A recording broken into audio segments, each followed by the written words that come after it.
All right, Keri, it's good to have you on.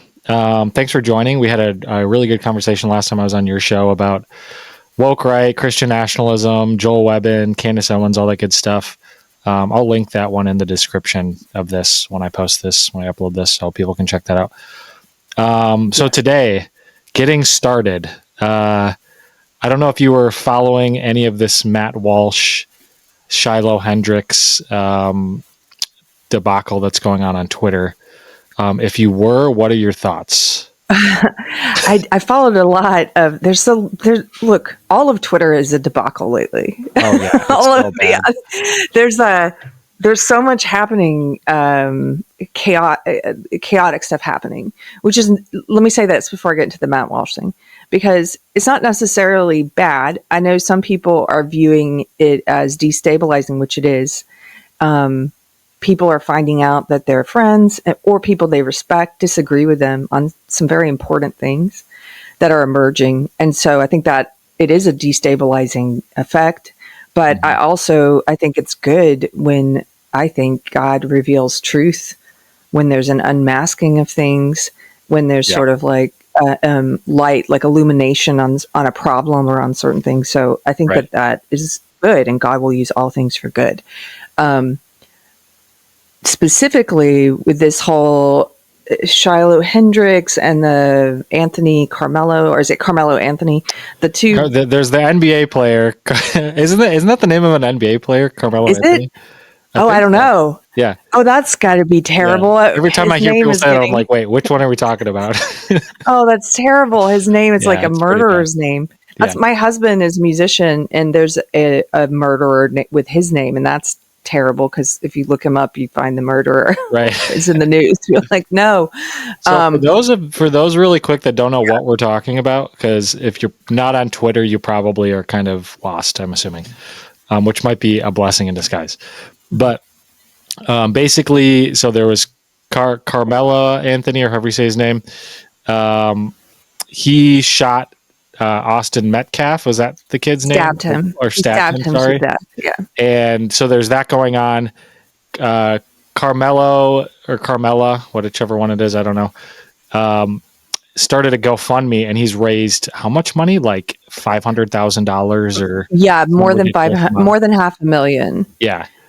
For legal fees, I'm assuming, for other things, like for anything they want. Yeah, it's basically like a Black Lives Matter sort of. This is even though he's the one that killed the white kid, it's now the murderer that's the victim of anti-black racism, and they're kind of leveraging that to raise money. And so the Shiloh Hendrick thing is the reverse of that, where there's this lady who cursed out this toddler. Was it like a toddler, like a 5-year-old?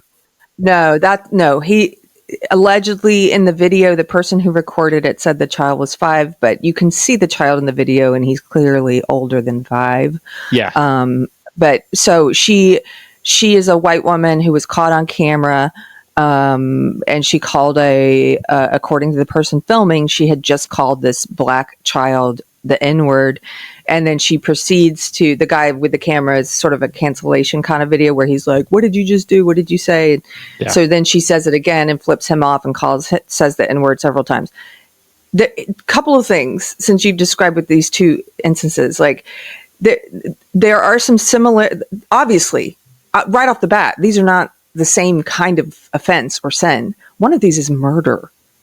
Okay. Carmelo Anthony murdered someone. He killed someone, and his Give Send Go his fundraiser has received more money than the victim's family Give Send Go. Like, he's received more money for doing that, for killing someone.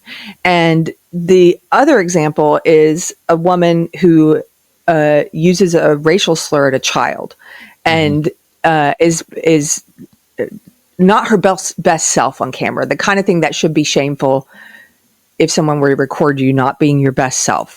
That's it's not okay to scream any kind of obscenities or vulgarities at a kid, whatever they are. Like, that's my opinion on that. But these are two different things.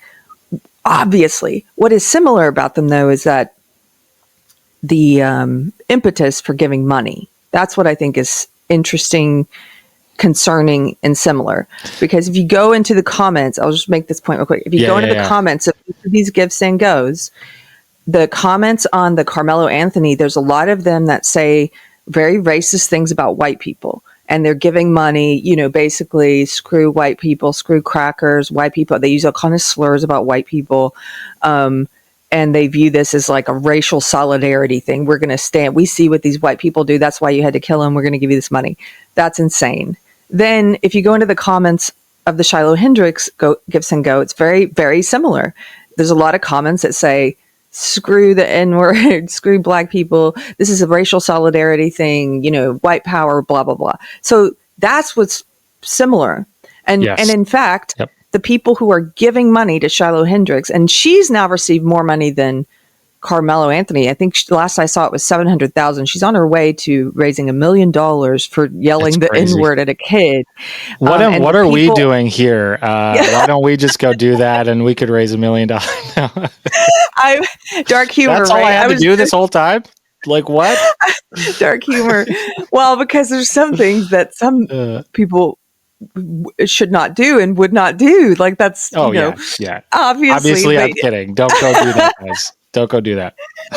But there have been some conspiracy theories, if you will, about the woman and the guy who filmed her, because the guy who filmed her is allegedly, he is a Somali immigrant who has a child sex abuse charge. There's like some abuse thing or past. something, right? Yes, yeah. And she has prostitution in her past allegedly, and also run-ins with the law. So some people were saying they knew each other. They set up this cancellation video so they could do this. Who knows?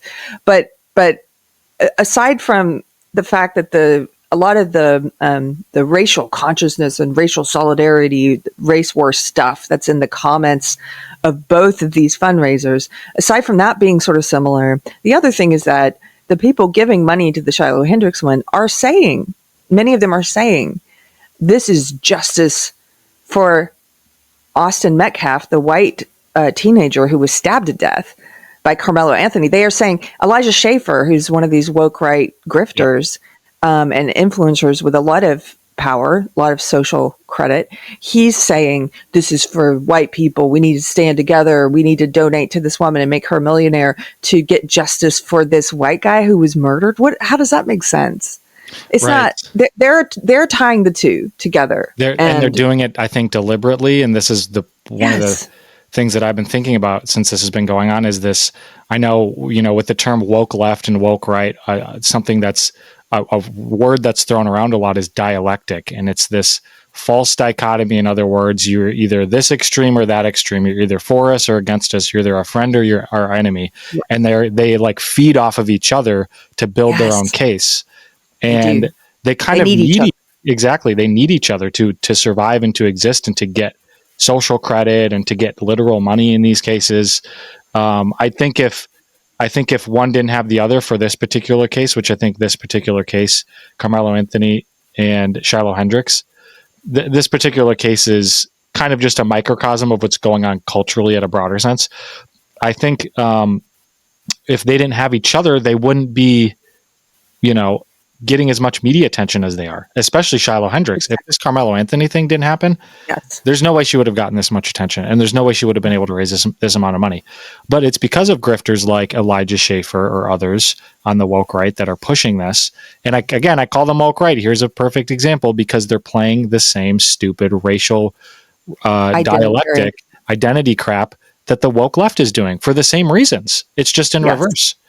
They are actually in my comments now. It is very common for the fruit, if you will, of some of these powerful influencers like Schaefer, the people who follow them. It is very common for the people who follow them and are going along with this woke right ideology to now come out and say the truth about many things.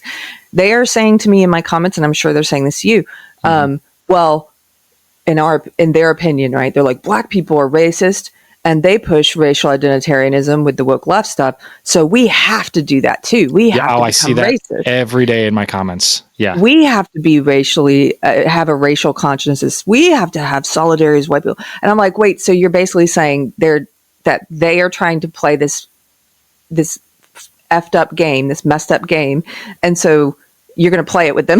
So you're basically like, Yeah, let's play it. Like, their solution to defeating this enemy is to become the enemy. This is what I don't understand. It's just becoming evil. It's fighting evil with evil. It's this core Christian principle, conservative principle, just general moral principle that even people that aren't Christians or conservatives understand. You don't defeat evil with evil. You defeat evil with good. And this brings me into this whole thing with Matt Walsh that's really confusing to me, because this is a guy who has been a conservative, outspoken, well, Catholic, but I'll say Christian for this sense, Christian who has been someone, at least I've at least seen from his commentary, someone that values principle and that isn't willing to throw principle out the window to get some cultural or political win.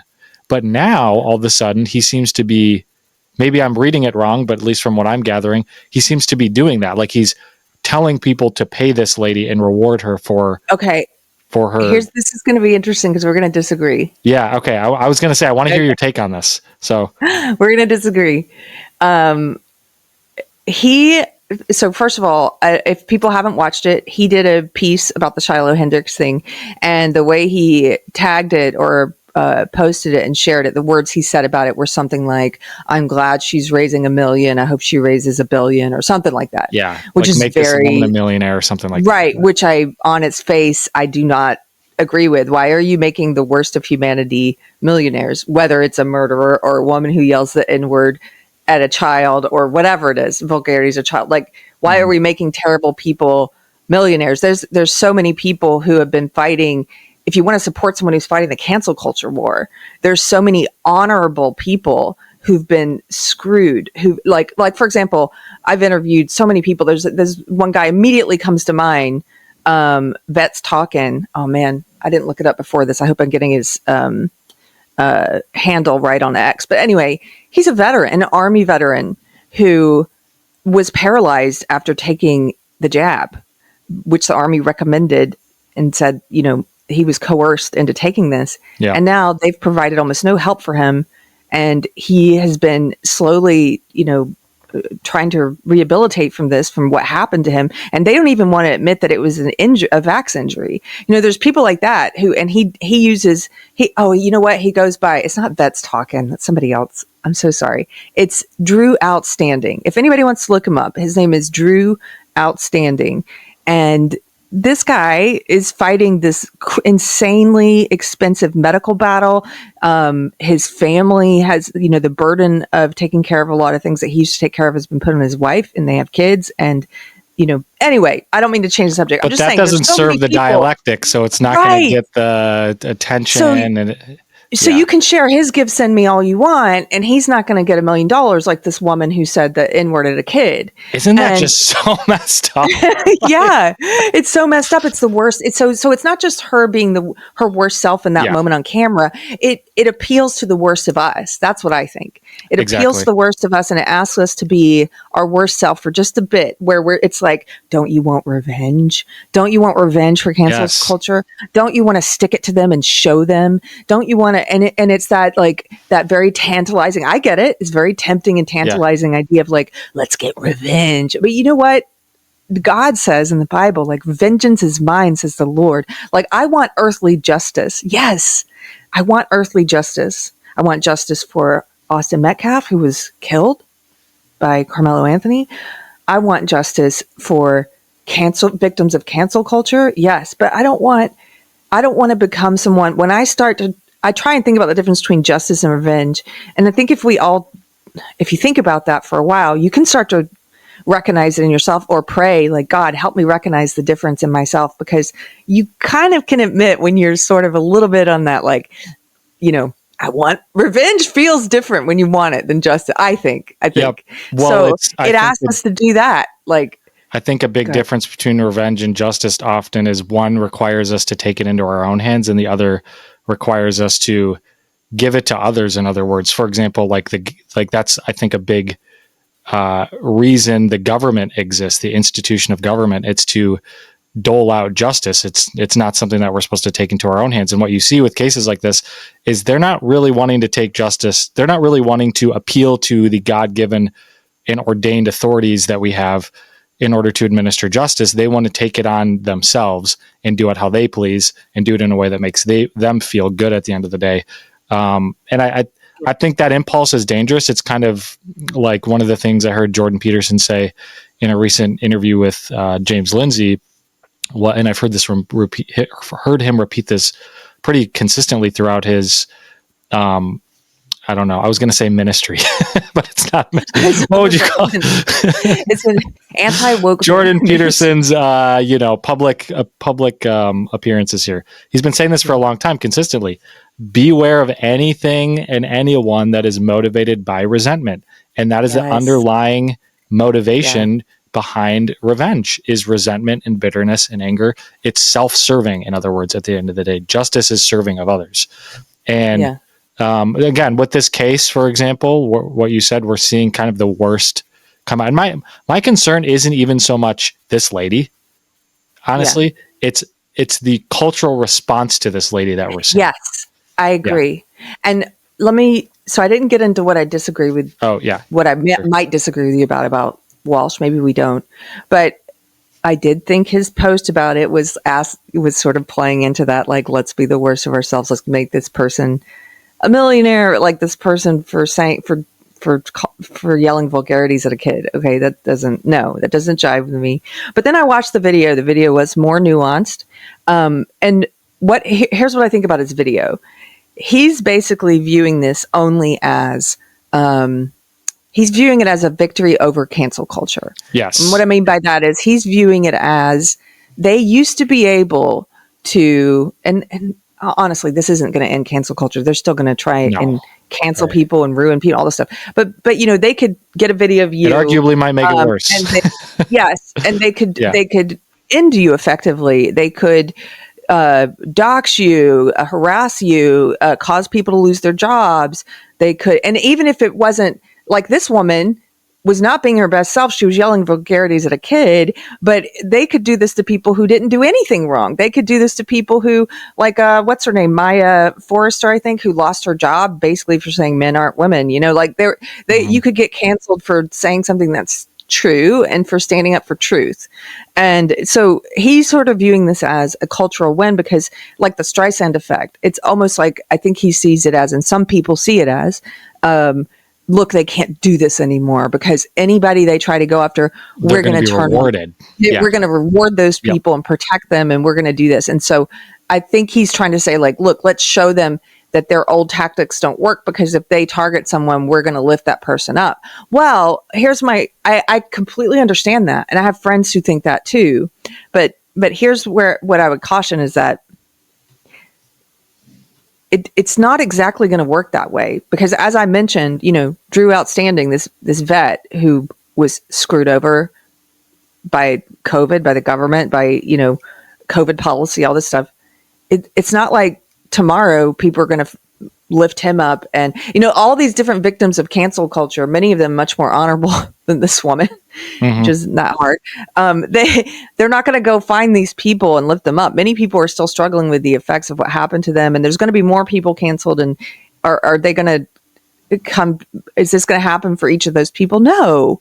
And so it's just sort of arbitrarily picking someone, in my opinion, and saying, look, we did this to strike a blow. And it's like, but is it actually, let me ask you a question. Here's what we probably agree on.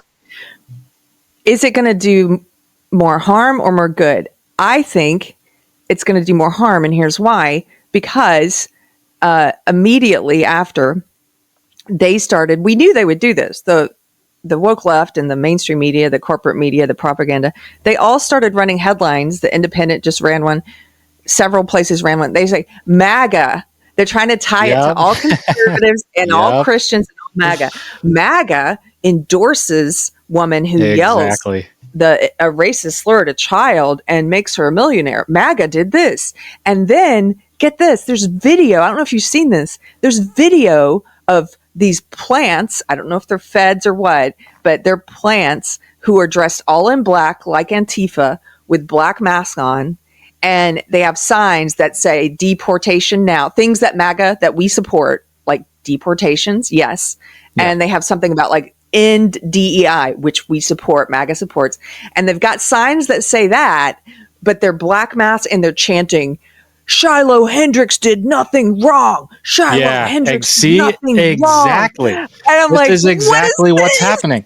This is what I was trying. This is the point I was trying to make on Twitter. Yeah. And Matt Walsh picked it up, and he was commenting on some stuff I was saying, quoting a couple of my posts. The point I was making was, when we throw out principle in the name of getting some cultural victory, we've already lost.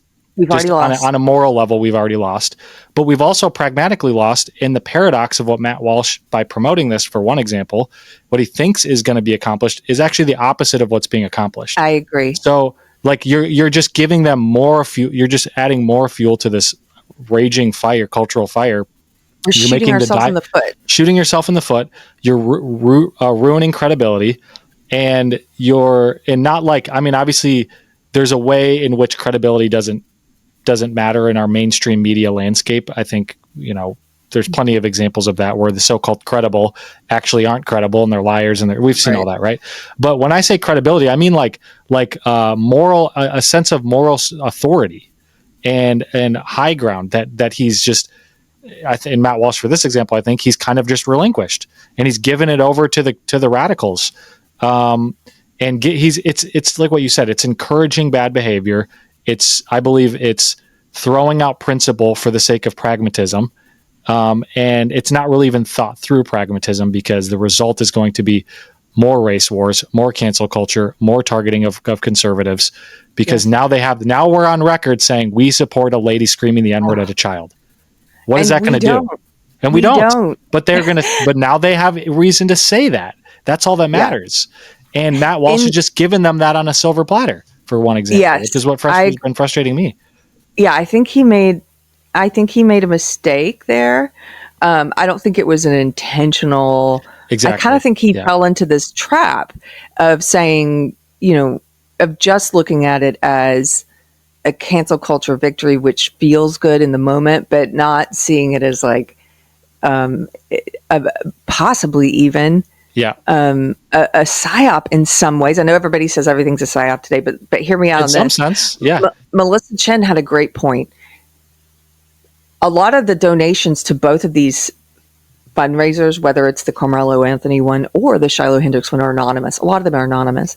Why wouldn't our foreign adversaries put money into these two things and try and throw gasoline on a fire that's already been lit? We know that, I don't know if people remember this, but I shared this online because I was like, I think people have forgotten this. In 2016, in the election, they showed afterwards, there was like congressional testimony. This is all on the record. You guys can go and find this. We know that there were Russian trolls who were creating competing events in the U.S. and here's the thing: probably other foreign adversaries that we don't know about were doing this as well. But we know that the Russians were doing some of them. When the mainstream propaganda media reported on it, most of the time they did so in their typically biased propaganda way, where they tried to say, oh, look, Russians created a lot of Trump events. Russians support Trump. And it's like, no, that's not what they were doing. Go and look at the report. They did competing events. So in the same city, they would do a rally. They would organize. They created all these Facebook groups like Muslims for Hillary and, MAGA Orlando or whatever. And they go in and they create these events, like competing events, like Muslims for Hillary rally. And then 2 days later in the same city, they'd be like, down with Hillary rally. And they did these in New York, North Carolina, Florida. Some of them were so big, like Michael Moore got tricked. So many real people. The goal is to get real people to go to these and to be and to stoke that divisiveness that's already there, to pour gasoline on it. So they got Michael Moore to go to the one that drew like 25,000 people. Just avoid all rallies at this point. It's a trap every time. Right. So they're putting money into this and it's working, and it is stoking the divisiveness and the hatred, and they're gleefully like, look at America destroying itself.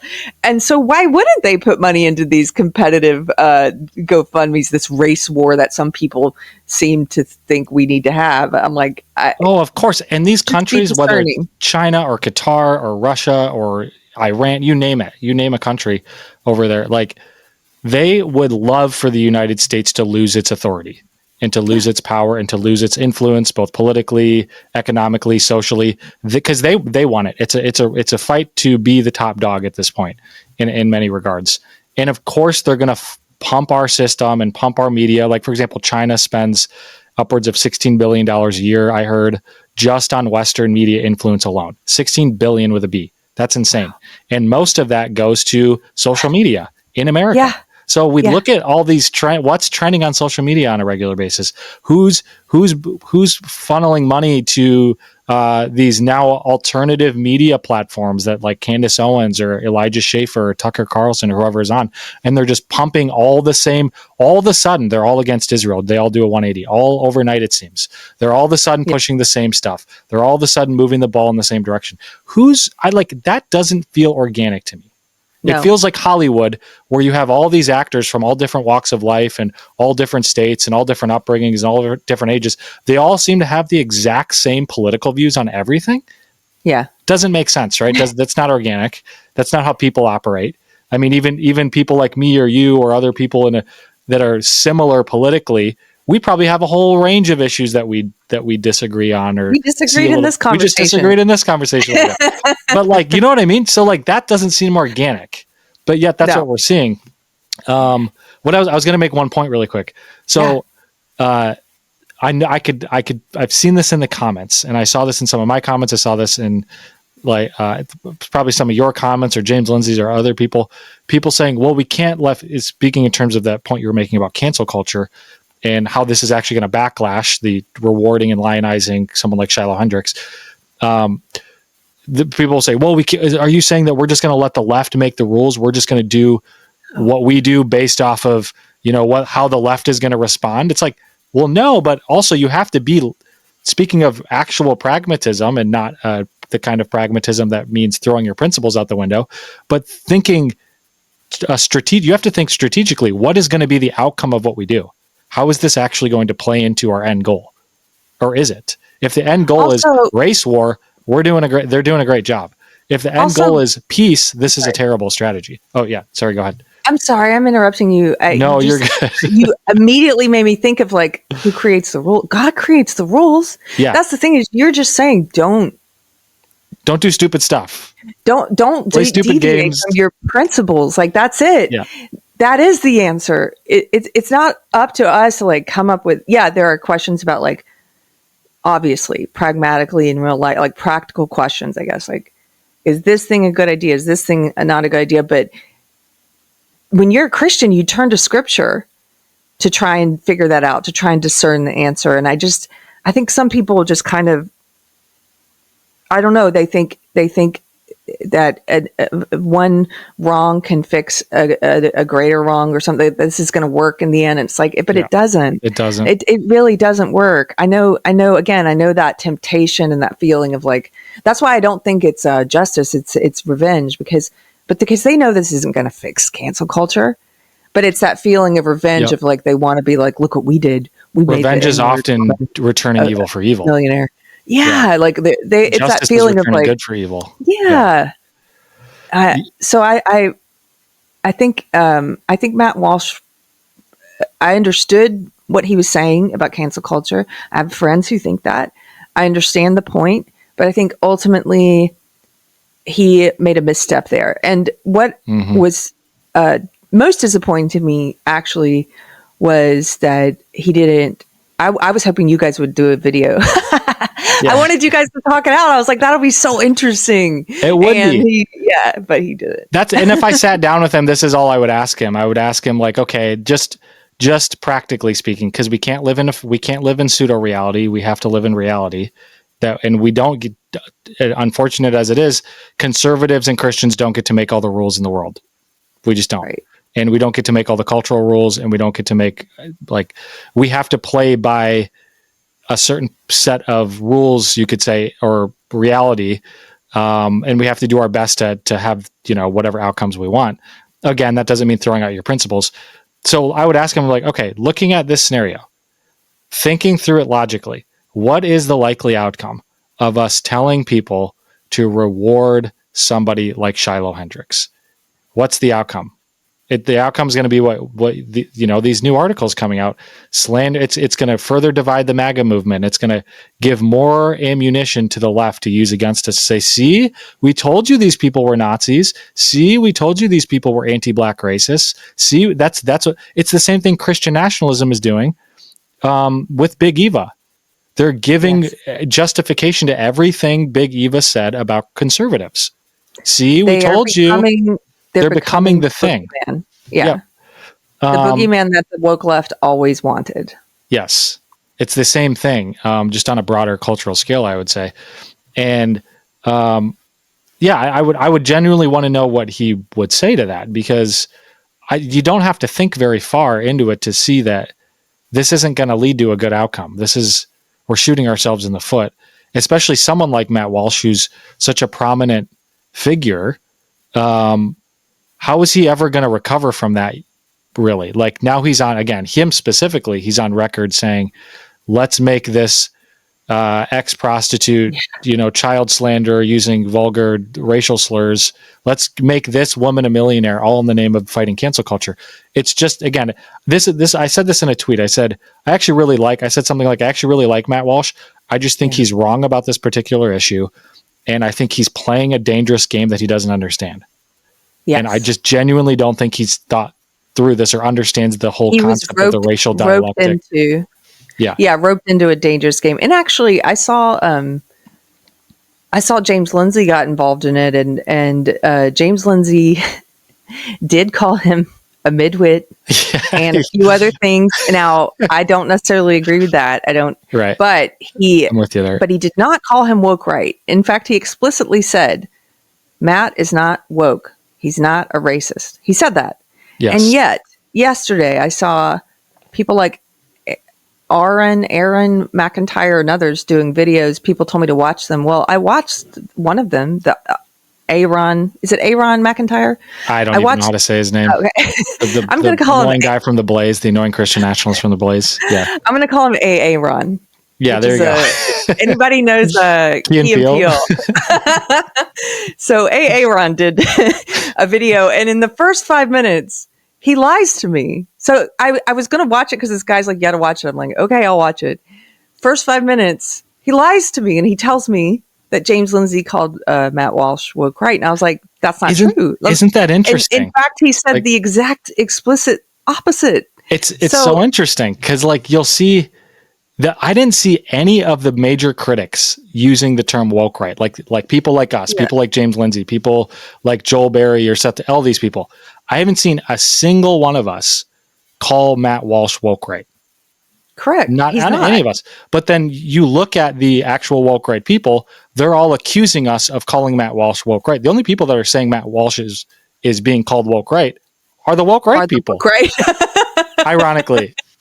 It's kind of funny. Yeah, they really wanted to be true that we said that. They want it to be true. Yeah. It's almost like I just did this whole post on Facebook yesterday or the day before because I'm so tired. It was finally like every time I try to talk about the woke right and I lay out like here's what I'm observing are tenets of their belief system, like I did with the woke left. And these are the tenets that they have in common. Identitarianism, collectivism, specifically along like identity lines, like racial lines, sex lines, like, it's like, what gender are you? What race are you? That kind of stuff. Mm-hmm. Authoritarianism rather than liberty, right? Yep. Anti-constitutionalism. Like these are some of the things they have in common in their ideology, plus their tactics. You can lay out which tactics are similar, right?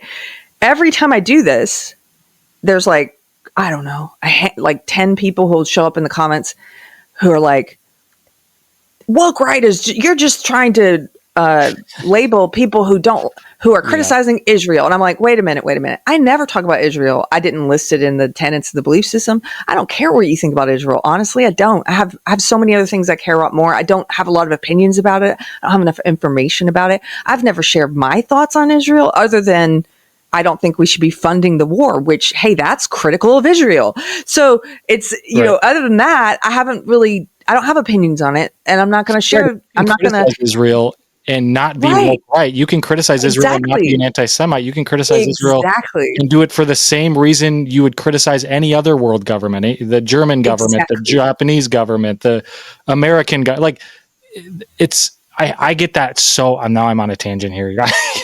I get it so so much in much. the comments. It's crazy. And so I finally did a standalone post and I said, look, probably the 1,000th person just showed up to strawman me yet again. Whenever I talk about woke right ideology or woke ideology at all anymore, there's always these Israel people. They're obsessed with Israel. They can't talk about any. You could go outside and say, oh, the weather's nice today. And they'd be like, stop defending Israel. And you're like, wait, what? Yes. Anything like, you say, Israel, it's related to Israel, like, even though oh my goodness. What are you talking about? It has nothing to do with this. It's a straw man. It's dishonest. I don't like when you do it. I'm like, maybe you don't maybe you don't realize you're doing it. Maybe you're so obsessed with Israel, you can't talk about anything else, but don't do it to me anymore. I'm asking you this. So I did this post, right? Yeah. First few comments. Well, I've the only thing the people that everyone calls woke right seem to have in common is that they criticize Israel. I'm like, well, you know what? You just did it again. And that's not true. I'm not listing. I'm telling you, I am not, it has nothing to do with woke right. It's not like, and they criticize Israel. That's something they do. No, it's not. You're doing that because you're straw manning. And that's what, I'm sorry I got on this tangent, but you made me think of it because it's similar to, you were basically talking about something else that's a straw man where people say in the comments, where they straw man and they say, you guys are calling Matt Walsh woke right, and he's not. And we're like, we're not calling him that. No, I've not heard again. And that's what they do. They they fight with themselves.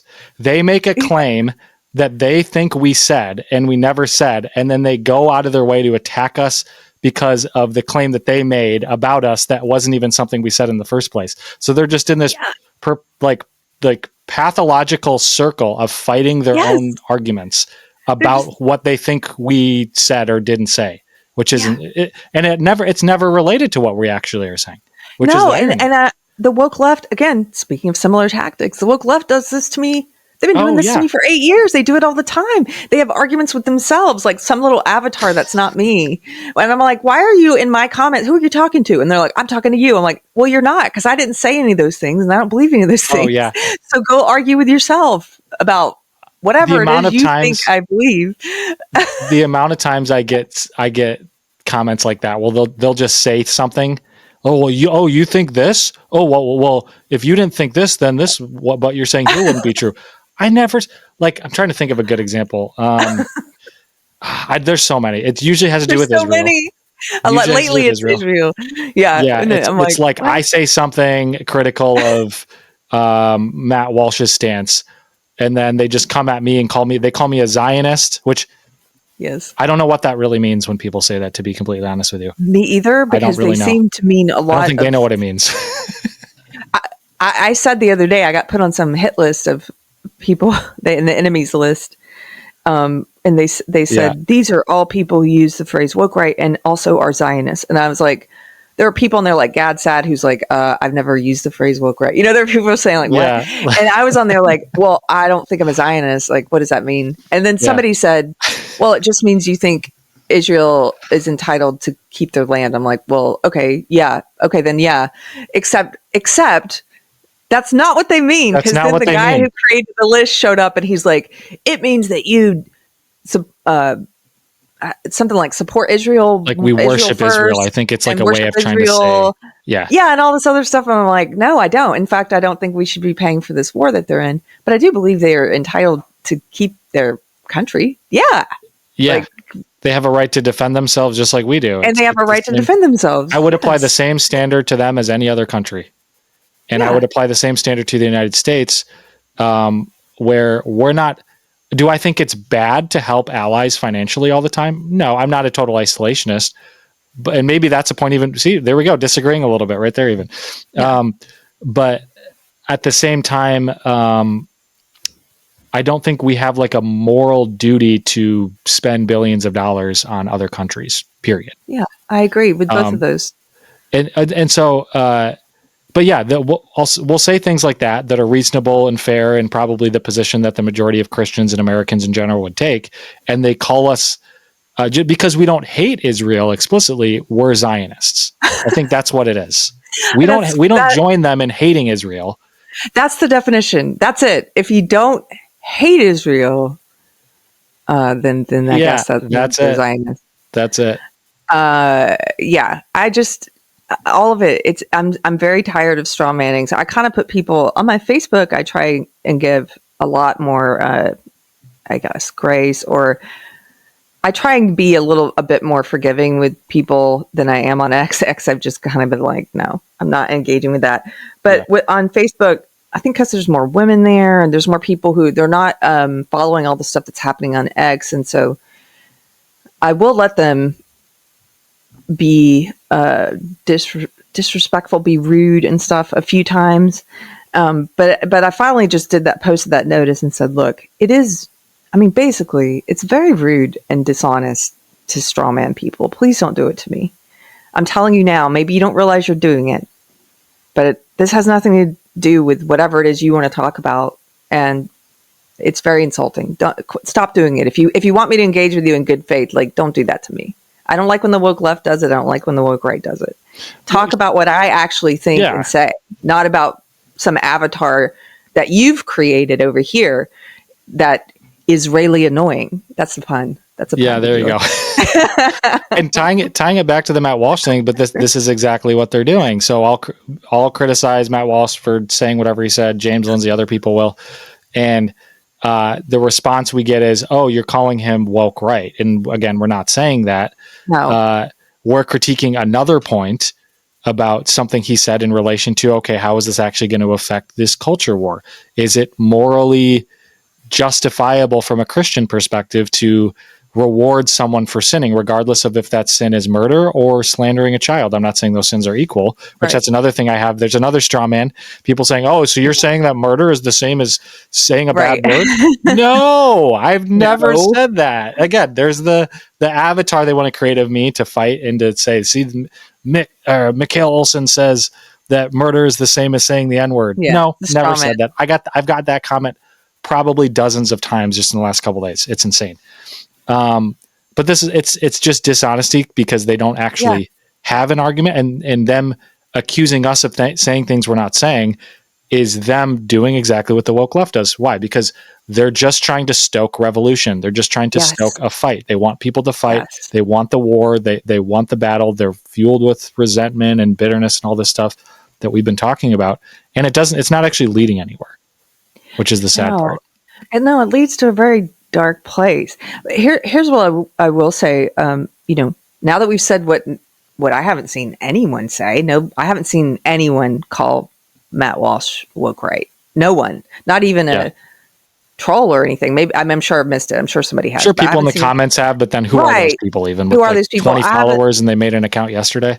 Yeah. Right. I haven't seen anybody call him that, but I do think the woke right is lobbying him heavily, like they do a lot of people. They're trying to groom him. They're trying to groom Tucker was a great example of that. Yeah, any influencer. They're trying to groom influencers, people who have platforms. That's what they're trying to do, is to divide and conquer and do this whole this very absolute, like you're with us or not. And that's why you see is every time he posts, there's bots. They're using bots as well. Immediately in his comments, leave the Daily Wire, make the split, come to the dark side. Like it's that kind of it's the Sith energy for sure. Yeah. It's really dark. Oh, you posted something really funny yesterday, the day before, about that guy. Oh, the Home Math account. Said, it said, hey, do something good for yourself today. Find something and hate it and spend some time hating it. Like, what? And I read that and I was like, I literally laughed out loud looking at my phone. I was like, this cannot be a real post. This is ridiculous. And so I posted from Star Wars, right? Where it's like, yes, let the hate flow through you, And then what does he say? He says, your hate makes you powerful, which is funny enough. These people are about power at all costs. That's their fuel. Like what we've been saying here is hate and resentment. This is what fuels these people. Yeah. I mean, you even see this in on that Matt Walsh, Tucker Carlson. We'll wrap it up here in a minute, but you even see that with this with that Matt Walsh Tucker Carlson interview, within the first 90 seconds, literally the first 90 seconds, Tucker Carlson is trying to bait Matt Walsh into chiming in with his "We hate Israel" sentiment. And Matt Walsh just ignores it and keeps going with That's what he was saying. great. That's great. See, he's not woke right. No, but you could see how they're trying to, like, I think Matt Walsh is in an interesting position because he does work for Daily Wire. He is good friends with Ben Shapiro.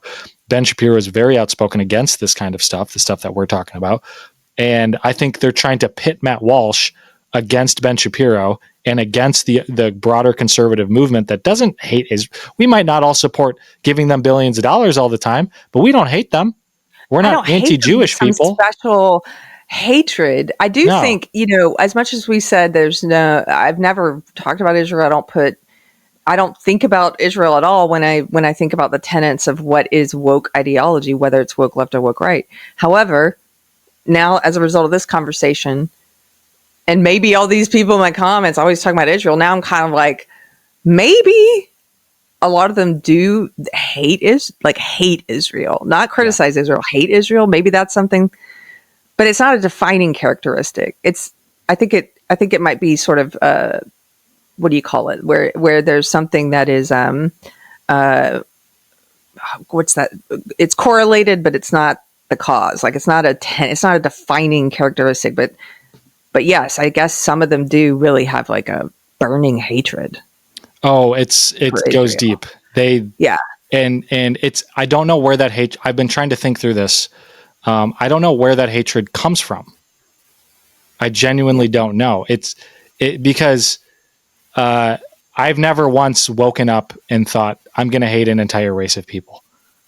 Or an entire country, entire nation of like people. A government. The point I'm making is like, it's not a logical thing. There's like something else going on. I think it indicates that it's a spiritual thing. It's evil.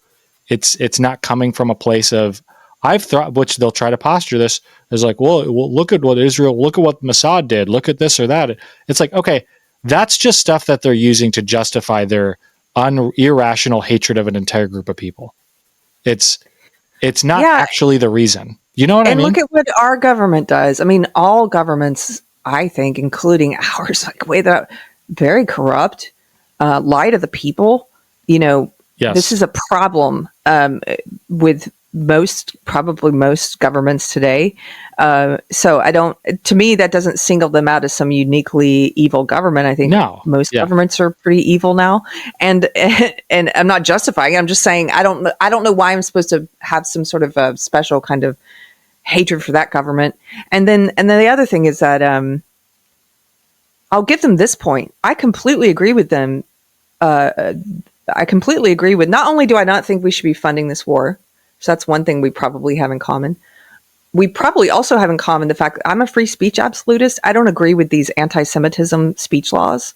I don't think they're good. I think any kind of speech law backfires. Like I don't like a restriction of, I don't like hate speech laws in general. So it kind of goes to that pragmatic point of like, am I against anti-Semitic rhetoric? Yes. But do I think that it is only putting fuel on that fire to make speech laws against such things? Yeah, I think you can make an argument for that as well. So yes. Plus, it's just wrong for the government with force to come in and say you can't say that thing. Yeah, in my opinion. Yeah, I would probably. I would agree with that. Yeah, but again, that doesn't mean that they'll still take that and say you don't hate Israel like we do. So you're a dirty Zionist. What's that word they always use that starts with a G? A goy. Goy. Yes, I get that. That's probably, if you Google or if you go on Twitter, type in Mikhail Olson Goy. I don't know if there's a way to search comments like that, but if you could do that, you would just see that over and over and over and over and over again. It's crazy. I did make a joke in response to Matt Walsh. You just reminding me. He said something like, so he was like, am I woke right now? And do I get a discount at Costco? And I was like, one, no, you're not woke right. And two, their discounts are at Goys R Us. And I had a couple of different, I can't remember. I thought I had three really good puns. What was the other one? Anyway, they're cheesy dad jokes. Yeah. That's great. Wait, you made me think of something else. I know. We have limited time. Before the joke, there was something else you said. Oh well, if it's speech laws. Yeah. So I disagree with speech laws, and that was making me think of something else. Oh, okay. This is it. A lot of the woke right Christians, the ones who say they're Christian but speak a woke right gospel, right? They actually support. Some of them have come out right on X and said they support speech laws. That once we get our sort of what they want, which is this It's like Fox Christo-fascist government. Authoritarian, yes, like white nationalist, authoritarian, Christo-fascist government, right? That they want to deport. I've seen them say deport all foreigners. They mean all brown people, I guess, all people that are not white.